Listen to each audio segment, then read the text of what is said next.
I guess we're on to chapter 2 now. Paris. A ray of light sleeping between the curtains wakes me. It was 11 p.m. when I reached this place last night. I checked into the first little hotel I'd stumbled on when I left the station. Check the time. It's 11 o'clock. I've slept this late for years. Of course, after recent events, sleepers hadn't exactly come easy. Window looks out over the Boulevard Raspel. Gives me a superb view of Paris in the downpour. Perfect weather for my trip to the flea markets of St. Owen's, search of Ulysses. As I dress, I realize that the clothes I tossed into my suitcase the night before are completely unsuited for the rigors of the Parisian climate. I had to remedy fast if I don't want to struggle against the cold and wet as I trek around the city. Considered taking the record with me, but decided that it's probably more secure in the safe in my room. As the rain lets up a little, I walk to the local brasserie that I used to go to occasionally as a student. Usually when I come to Paris, it's just a quick return trip to the head office of the bank I work for, in La Défense. It's pleasant to be able to enjoy the capital without the constant stress, even if I'm not exactly on vacation. Maybe it's a matter of context. I don't know, but I think to myself that this could be a great opportunity to hook up with some of my old college friends.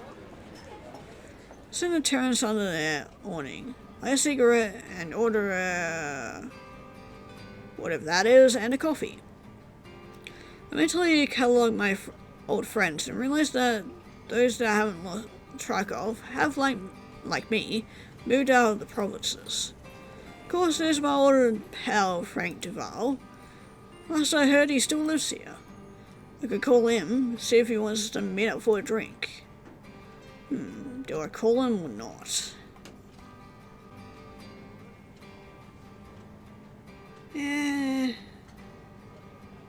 I think we won't call him now. We have more important things to do. Decide not to give in to nostalgia. Here to find answers. This isn't the time to get sidetracked. Exactly, that's what I'm thinking. We can always come back and have a chat with them later. Finish my food and pay the bill and set out towards the nearest subway entrance. Rain is falling again when I get to St. Owen. The address that Mark gave me is Store 73 in the Jules Vallès Market. First, I deal with the most pressing problem and go to the first thrift shop I come across. No shortage of them here in St. Owen. Quickly rummage through the overflowing racks of electric garments, trying to find something practical, cheap and warm.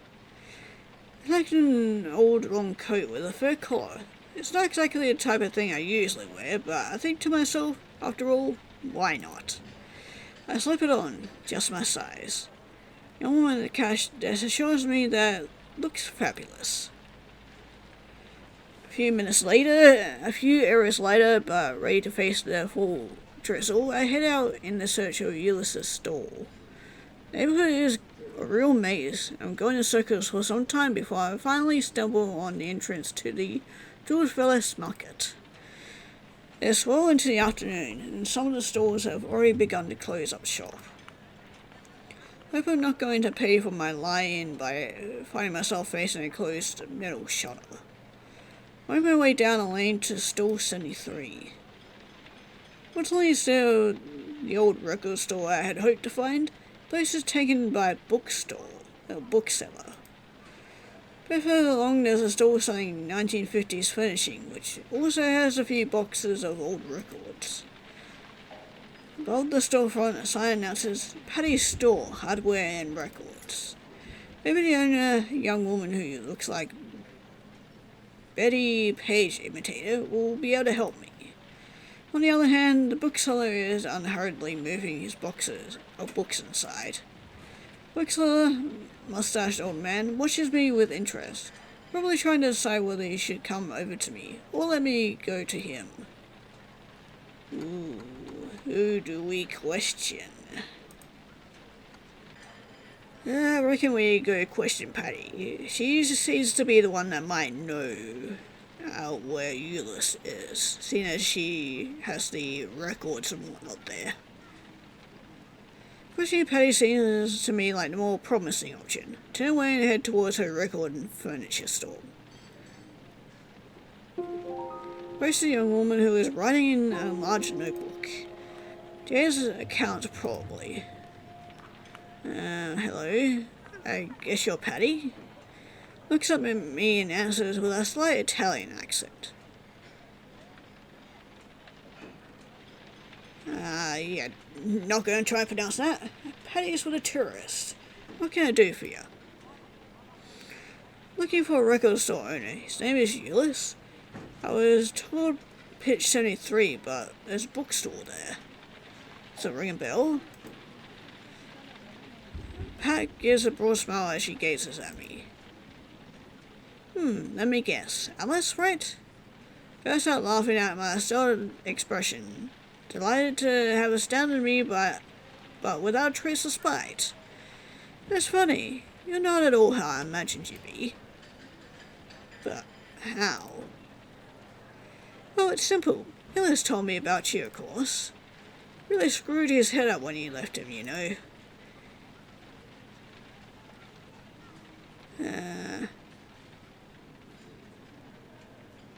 Well, I thought he was the one that left us, but... yeah, that one. He's the one who left me. Patty stares at me. Straight away, I regret my outburst.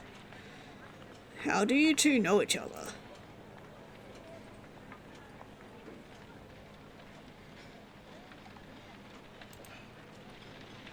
He looks, took store 73 about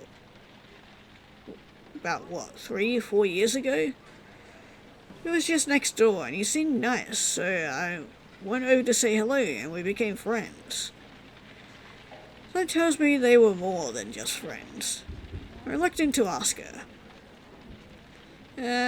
Did you have a fling?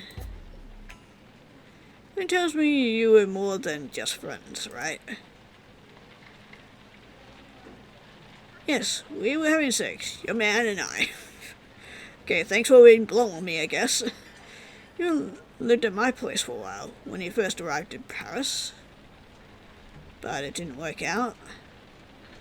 Patty here's a theoretical aside, intensely Italian. No, but it had nothing to do with you, my dear. We weren't meant to last. Euless wasn't my type. Wasn't really my type, if you know what I mean. Patty gives me a knowing smile and continues talking before I really had the chance to figure out what she was trying to tell me. And I had to say, this hippie music got on my nerves pretty quickly. I guess you're more of a Cramps or Meteors type girl, right? Exactly. You can see eye to eye on the Sonics and the Kinks, but that gave us a pretty small common ground. And of course I soon realized that he was still hung up on you. So you were the rebound. Anyway, we broke up, but we stayed on good terms. Not the type to hold a grudge, you're Euless.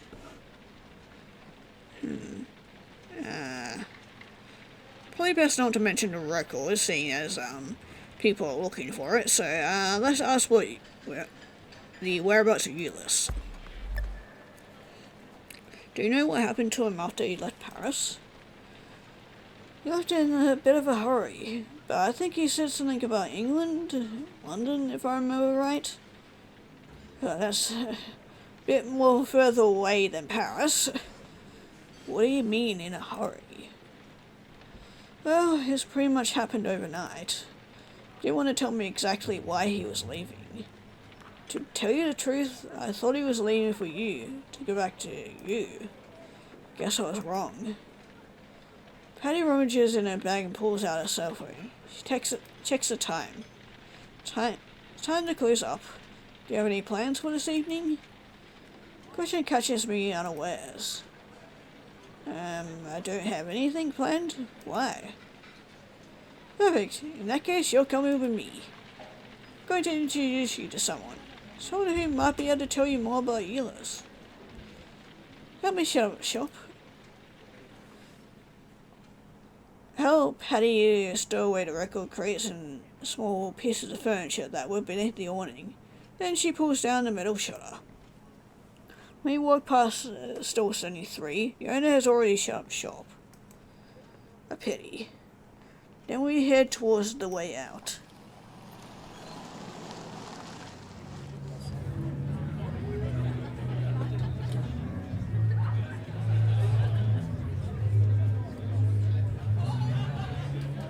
I also just realized I made a mistake, because I thought Patty was the one that was in 73. Not the bookstore. Okay, reread that wrong, but anyway, it still led us to potentially find out more about Euless, so. 3 hours and 2 gins and tonics later, I'm still waiting to meet Patricia's, Patty's mysterious man.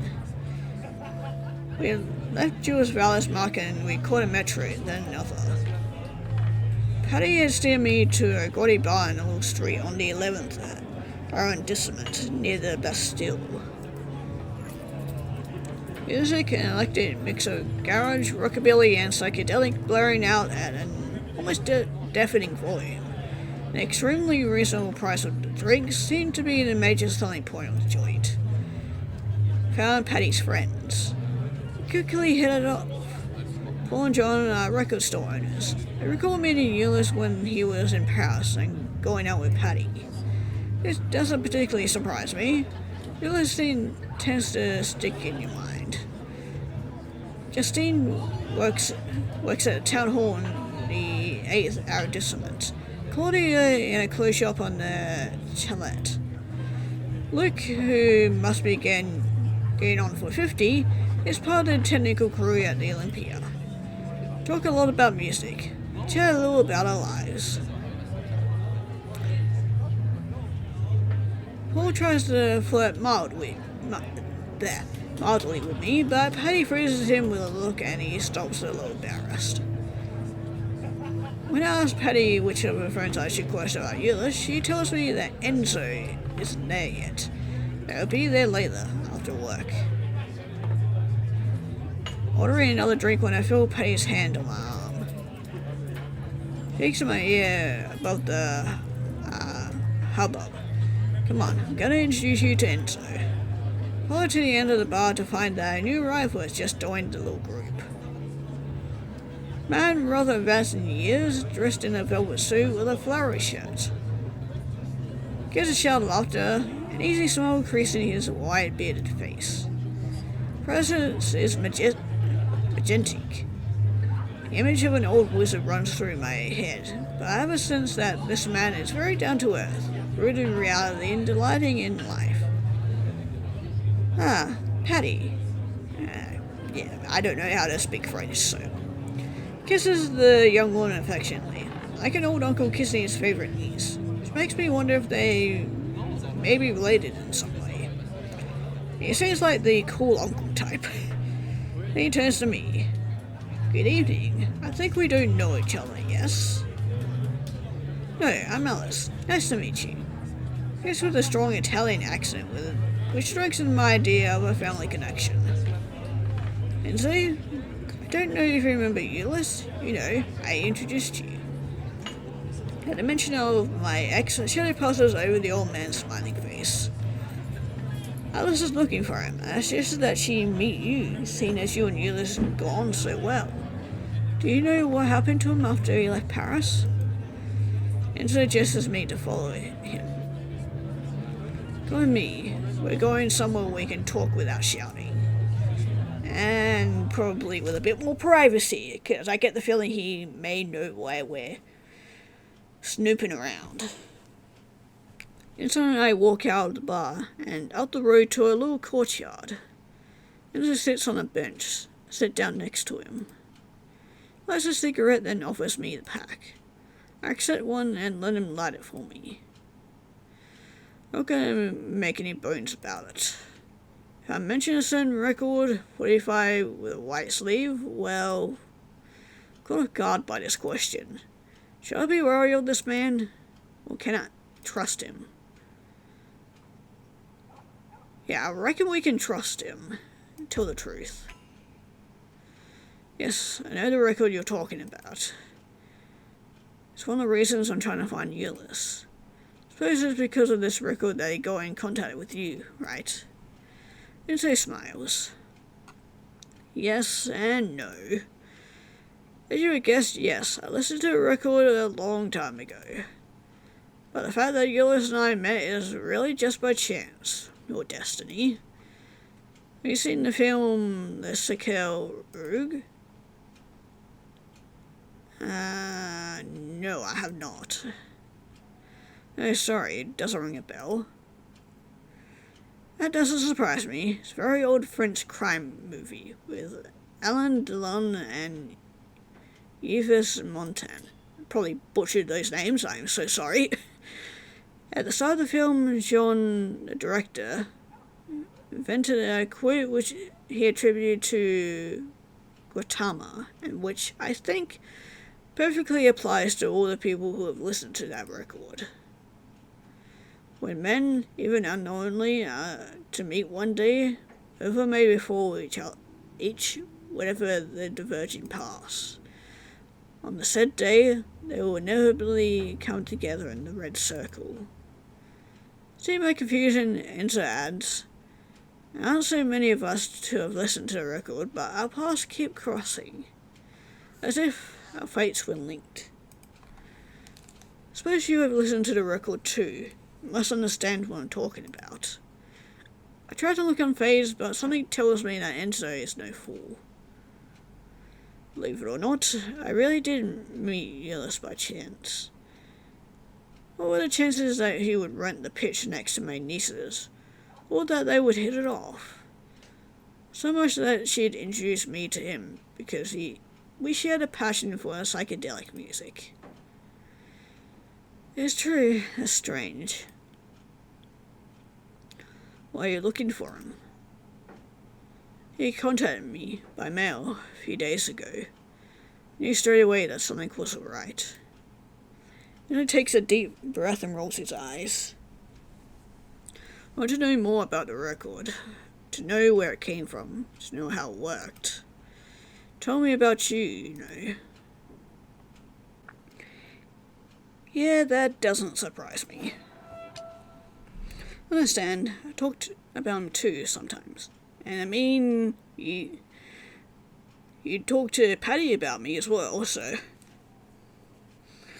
Believe me, there are some people, some regrets that we carry with us all our lives. Last time I saw him, he talked about London. He had a solid lead. Yeah, that's what Patty said. But you know, London is big. He said a solid lead. Can you be more precise? Enzo looks troubled. I'm sorry, Euless dropped by to see me. I was at work. There's something about a DJ, something Putman, I think. A DJ? Yes, on the radio. Ah, a radio presenter.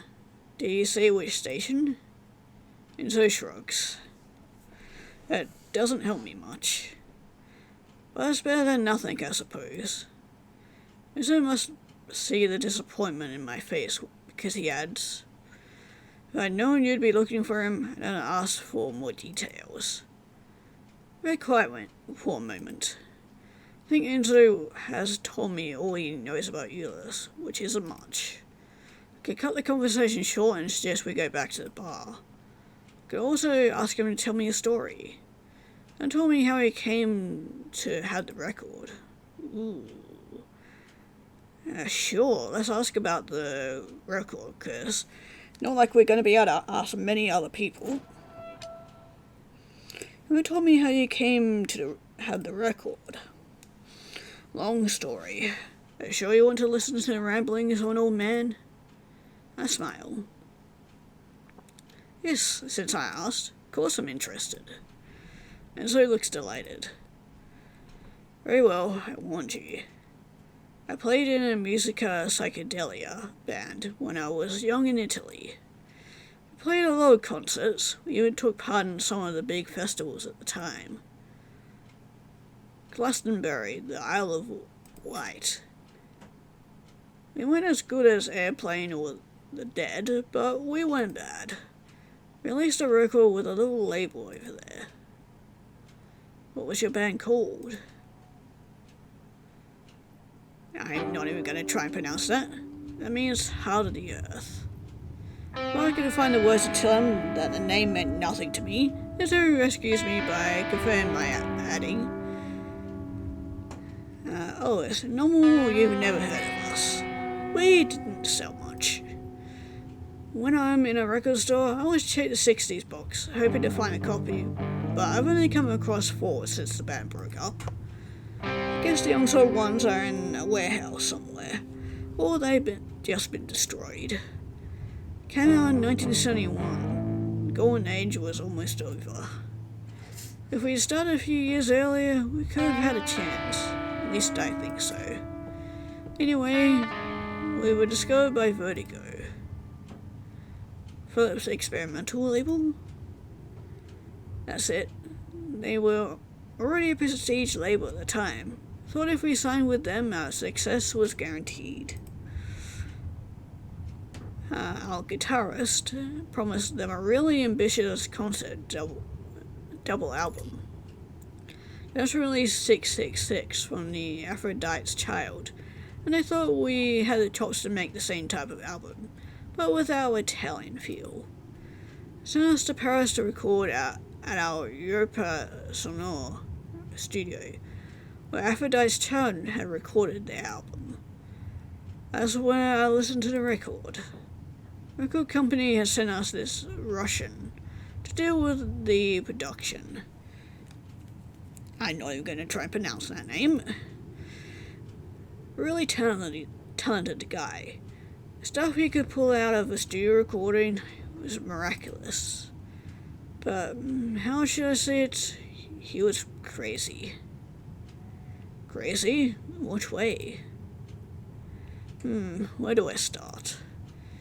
Took incredible amounts of drugs. He was unpredictable. Our guitarist adored him straight away. Me, I preferred to keep my distance. As one should. One day he arrived at the studio with the record. He introduced it as the ultimate psychedelic trip. Better than whatever that is. Our guitarist listened to it first. Convinced the other members of the band to listen too. Didn't put up much of a fight. After all, it was just a record. It couldn't be worse than listening to the B-side of White Heart on acid, right? There's no stops. I turned towards him. The eyes are damp. Realized the record probably stole a piece of his life too. A piece of him. Yeah, the record stole someone from you too.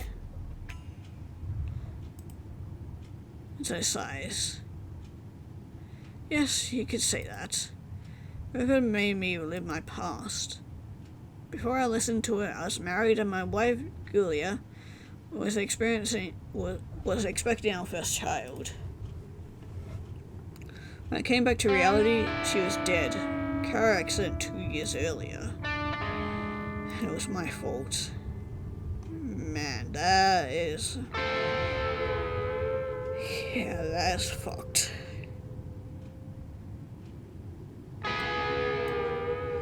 Never knew what our guitarist and the others saw when they listened to the record. If they changed their paths. Never asked them.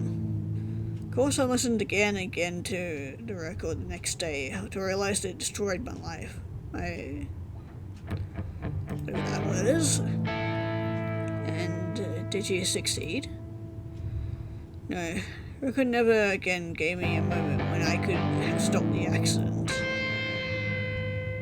Each time I listen, my present changed, bringing me back to a reality that was further and further from my memories. Didn't care. What I wanted was my Julia back. No matter how I tried to change, she was dead. And I was in the studio recording a record. What happened afterwards? The band collapsed. Needed to grieve, and no one understood what I was going through. No one could understand, really. When I resurfaced a few months later, I was a pizza cook in a restaurant in the 11th arrondissement. Our album was almost finished when I left, but seeing as there was no more band to promote it, Vertigo never released it. Our guitarist was the only one to stay in music. He had a little success in Italy in the 80s.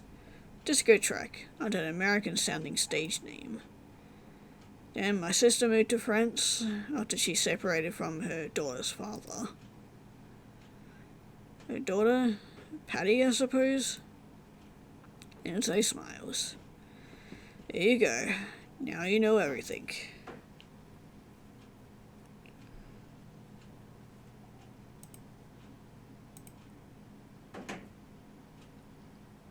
What do I want to do with choose?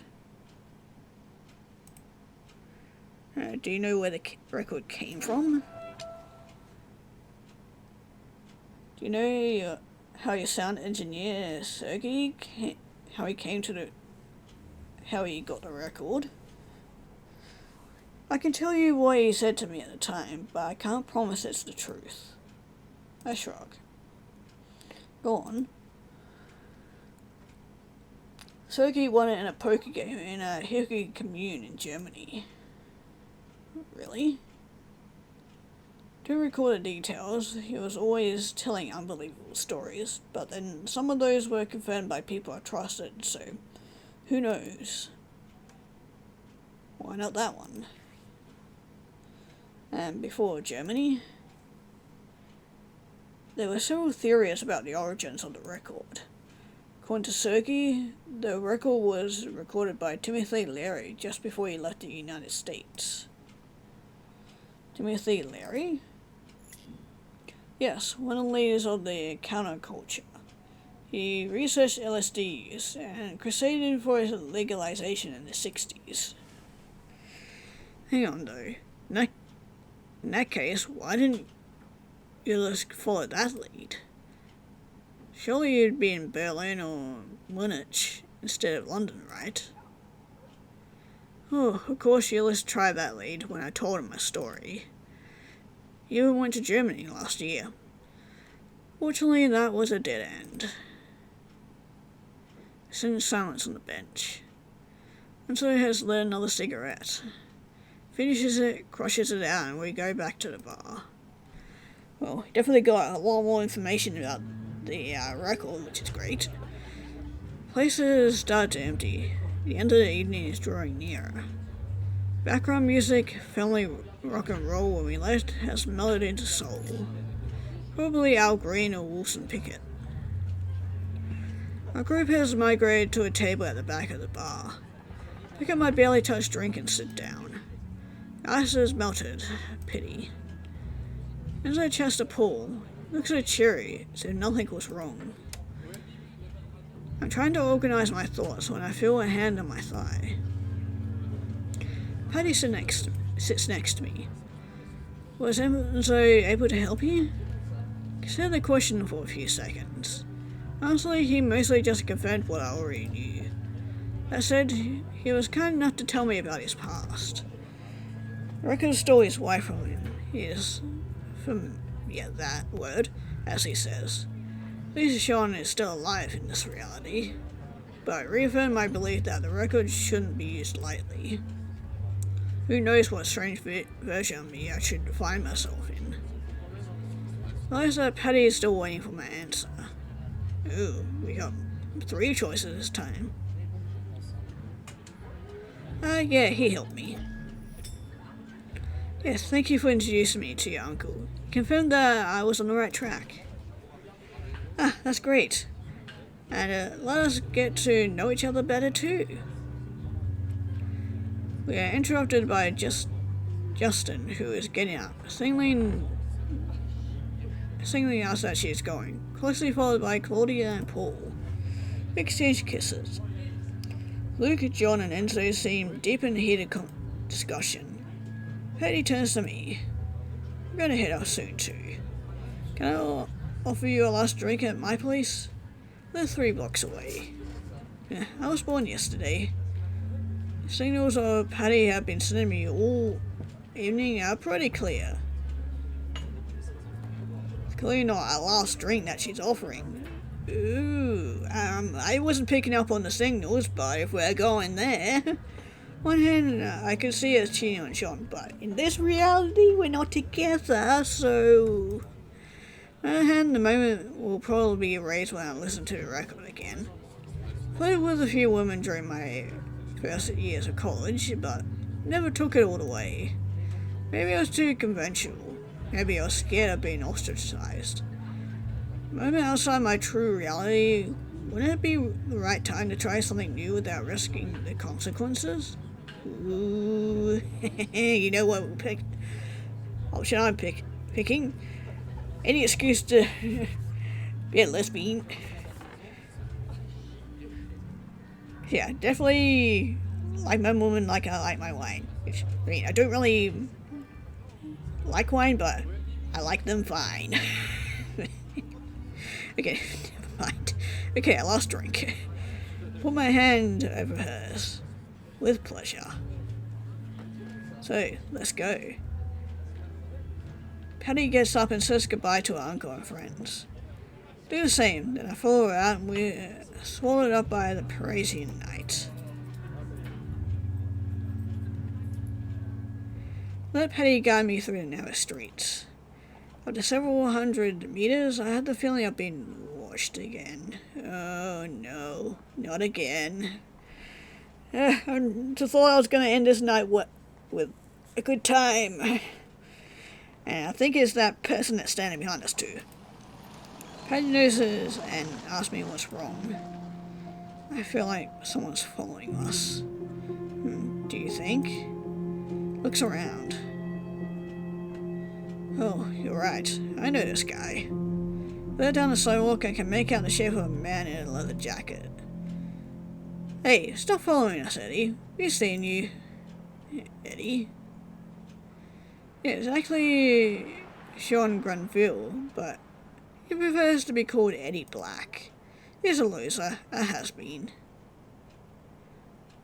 After hesitating for a moment, he comes towards us. He passes beneath a street lamp, and I recognize his face. It's the old rockabilly who was listening to my conversation with Mark yesterday. Sorry, Patty. Didn't want to bother you. I just wanted to speak to the young lady. Jerks his chin in my direction. Well, first, the young lady has a name. She's called Alice. Secondly, it's the middle of the night in a back street. Do you really think it's the right moment to ask anyone anything? If you have something to say to my friend, you say it at a decent time and place, okay? But... there's no but. Go on, get out of here. But I'm getting my different but this time. Eddie hesitates again and opens his mouth to speak, thinks again and then looks sheepish, heads off in the other direction. Patty watches him until he turns the corner and is out of sight. He lives in the neighborhood. I bump into him a lot. Not a bad guy, he's kind of clueless.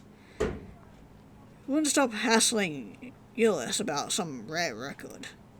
But people won't bother you too much with all that. Yeah, it does worry me a bit. I'll confess, it does worry me a bit all the same. Only from the other city. I already caught him listening in on my conversations. And my apartment was searched. Searched?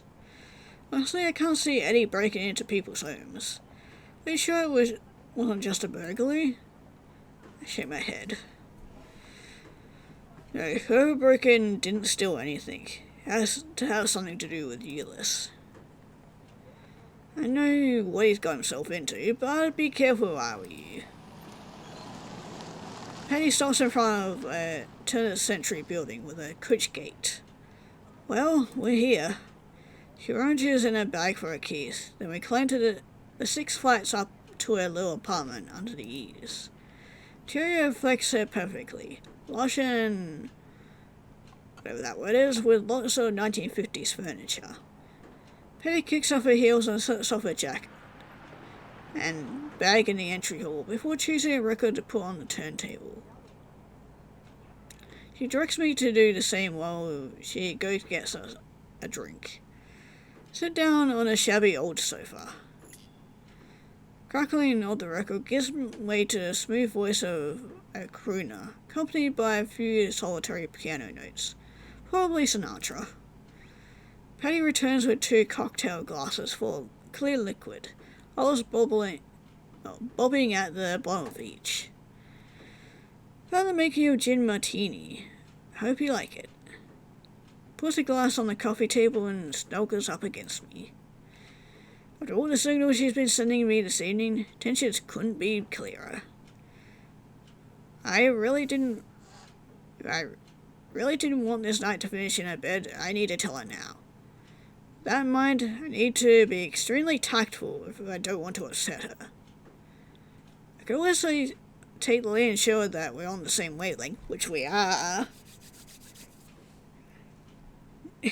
Yeah, we met here. Let's go all the way. Take her face gently between my hands and press a shy kiss onto her mouth, which she returns the favour. Which we stay on the couch for a while, intertwined, and she takes my hand and guides me to her bedroom. I may need to blur that out. I mean, it's only just a side profile, so we should be good with YouTube. Woken by the sound of water running through the ancient pipes and the ray of sunshine which filters through the blinds. I've hardly had the time to surface, stretch and sit up in bed when Patty puts her head around the door. Oh, you're awake. Yes, I answer, stifling a yawn. Do you mind if I finish getting ready in here? I have to open my store at 11. I shake my head. Patty, her hair wrapped in a towel, crosses the room and opens the blinds, then the window. Sun is shining brightly outside, and the early fall chill dispels my sleepiness. She sits down in front of her dressing table and begins to apply her makeup. So then, you're leaving for London next, are you? That's right. As soon as I dropped into my hotel and got myself a train ticket. Do you have something to go on to find Ulysses over there? Uncle told me about radio presenter, somebody Putman, but he wasn't sure. Except for that, not much unfortunately. Patty's hand, which holds her mascara, freezes, and she seems to be thinking something over. I'll give you one of his contacts, a record star guy. He came and spent a weekend in Paris with us, when we were together, your man and I. Really good guy, you'll see. She grabs a notepad and an eyeliner, which lies on her dressing table and notes down a name and address. Alan O'Reilly? Oh, you wouldn't know him. It was me who introduced him to Ulysses. He's an old friend of mine, actually. Lay the paper down on the bedside table. Thank you anyway. At least I know where to start when I get to London. Patty gives me a big smile in the mirror. You're welcome. Plus, I had a great evening and a just as lovely night. Thanks, I had a great time too. Such a lovely lady. Sorry, this was a bit noisy. He seizes the hairdryer and begins to subdue her damp mass of brown curls. Watch her distractedly, trying to put some order in my thoughts. At least I've got somewhere to aim for in London. That's something. Right, well, I really have to run. Gets up, leans over and kisses my cheek. Oh, how sweet. There's coffee in the machine and I left you a set of keys on the table. Take your time, have a shower if you want. If you can drop the keys in the postbox on the way out, that'd be great. Thanks. An hour or so later, I leave the apartment too and head to my hotel. 1 o'clock, on the train heading to London. Okay, well, at least everything was intact when we got back to our hotel room, I assume. Arriving at St. Pancras in just over 2 hours, which gives me the time to find a hotel and prepare my search. As there's probably no better way of finding a record store owner than talking to other record store owners, I'll probably begin to make a list of stores to visit. I already have a name and address, Alan O'Reilly. That's better than nothing. Take the opportunity to ask a few questions about the record too. Maybe I'll get more precise information from this Putman that Enzo mentioned. After my exciting night, I spent a hectic morning running from subway to subway to catch the first train, all on an empty stomach. No. I'm going to be roaming London with my suitcase, and I really should eat something first. Gradually decided to take a wander down to the buffet car to buy myself a sandwich, which is unlikely to be tasty, but which will certainly be very expensive. Particularly, I checked the record is tucked well away at the bottom of my bag. Begin to trek to car 13. Ordering a ham sandwich and a cup of insipid brown liquor, which claims to be coffee, when there is a poster suggesting that maybe it would be a good idea to invest in a travel card. Check my wallet to see if by any chance I've forgotten an Oyster card, a few credits on it from my last conference in London. As I feared, it must be on a shelf somewhere in my apartment, back in the other city. Or probably on the ground somewhere. Thus, of course, it simply doesn't exist at all in this reality. Which is also a good case as well. She'll be on the counter tells me that he's sorry, but they're all our prepaid cards. I just resigned myself to a long waiting line on my arrival in the bustle of King's Cross station when the person behind me offers a card. Oh, well, thank you. I turned, surprised. She's in her 30s, with short hair and a trouser suit. Let's accept it. And be very, very gracious about it. Look, that's really kind of you. Thanks. Of course, I add, can I reimburse you for it? Oh no, there's really no need. French is excellent, despite the touch of foreign accent which I can't place. You're really resolved on an exchange of resources? Buy me a coffee and we'll call it even.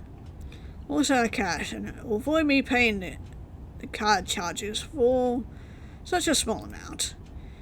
And anyway, wouldn't mind a bit of company. We'll pass the time, don't you think? Hold her hand. Eva, nice to meet you. Alice. Shake her hand and nod, and order another espresso for her. Join my generous benefactor, who's taken to a place near the counter. Slide the coffee to her. She slides the travel card to me. So, tell me, Alice, what brings you to London? Take a minute to watch her before answering. This Eva is a bit odd. Certainly not going to share my private business with a stranger, no matter how generous she is. But there's nothing to convince me that she is not the umpteenth person who wants to steal Ulysses' record. Uh-oh.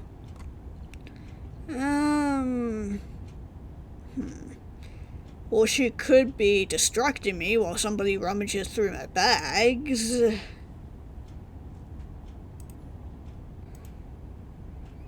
Yeah, let's be evasive.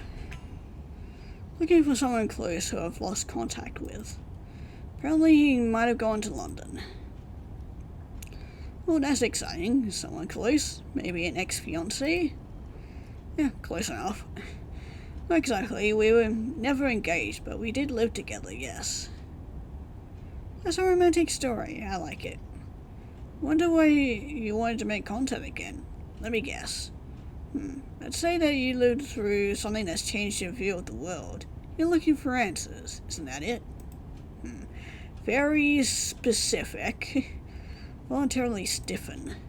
So in fact she knows exactly who I am, and her presence in the line was no coincidence. She scrutinizes me, her eyes too intense, too piercing, making me extremely uneasy. As if she could plumb the depths of my soul with a glance. I tried to regain control of the conversation by turning the question back on her. And what brings you to London? Well, I guess I could say I lost something a few years ago. I'm sure that was priceless to me and my organisation. The record. After finally tracking it down very recently, I found it had changed hands before I could, let's say, secure a transaction. You see what I mean. I had any doubts about my companion's intentions before, they are now crystal clear. I tried to feign ignorance and slip away. Didn't believe he was the type to make a scene in public. We also finished this game of make-believe and confront her head-on about the record. She's gonna find out one way or another, so let's just speak frankly. Right, let's stop this little game and speak frankly. Do you actually have in my possession a rare record, which was sent to me without any explanation of what would happen if I listened to it? Record stole my fiancée from me, and I have no intention of letting it go before how do I put it, get to my reality. If you know how I should do that, I'm all ears. Who gives a house smell, tinged with a mixture of melancholy, weariness, and maybe a touch of irony? I'm not going to lie to you or comfort you with false hope. Chances of you managing to undo the effects of the record are extremely slim. Quiet with the gods is not so easily mastered. However, if your ties with your fiancé were erased so easily, haven't you considered that perhaps it's because they weren't as strong as you thought? You don't know me. How can you claim that when we don't even know each other? I don't need to know you to know that you're a lemming, like most of the people around us. You know, men and women who are truly capable of taking their fate into their own hands are rare. Cries the strength of the soul, and I don't discern in you. You'll forgive me. She lets out a sigh. Anyway, I don't feel that you're in the right state of mind to talk at present. That something tells me that we'll meet again. Next time, hope with all my heart that you'll be ready to return what belongs to me. Turns to the window and watches the English countryside rush past, cutting off the conversation. I wait undecided for a moment before taking my sandwich and my coffee, leaving the buffet car. First thing I notice when I get back to Missy is that my case is gone. Fuck. Right, of course it is. It sounds better why Eva had redoubled her efforts to keep talking to me. Clear that she must have one or several accomplices, like Eddie Black, who seems to be operating alone. I expect I'll see my case again, which in any case contained nothing of any value. Just some toiletries and a few clothes I'd brought with me. I put it safe in my handbag with my papers. My neighbour in the next seat looks at it like she's fast asleep. Don't have the heart to wake her to ask if she noticed anything. As I talk to my conscience, I question the two teenagers in the seat across the aisle, but they shrug their shoulders and murmur sorry. Drop into my seat, struggling against the panic. Thought of finding the conductor and telling him about my problem crosses my mind, but I banish it quickly. What if that's what they expect me to do? I admit to myself, with some difficulty, that the conversation with Eva has really shaken me up. Eva will certainly be on the lookout for her first chance to get a hold of the record. I had to double carefully now. Well, I had to be doubly careful now. The last half hour of my journey drags past in feverish suspense. I train finally begins to pull into the station. I leave my seat to be near the exit, ready to disappear into the crowd as soon as it stops and the doors open.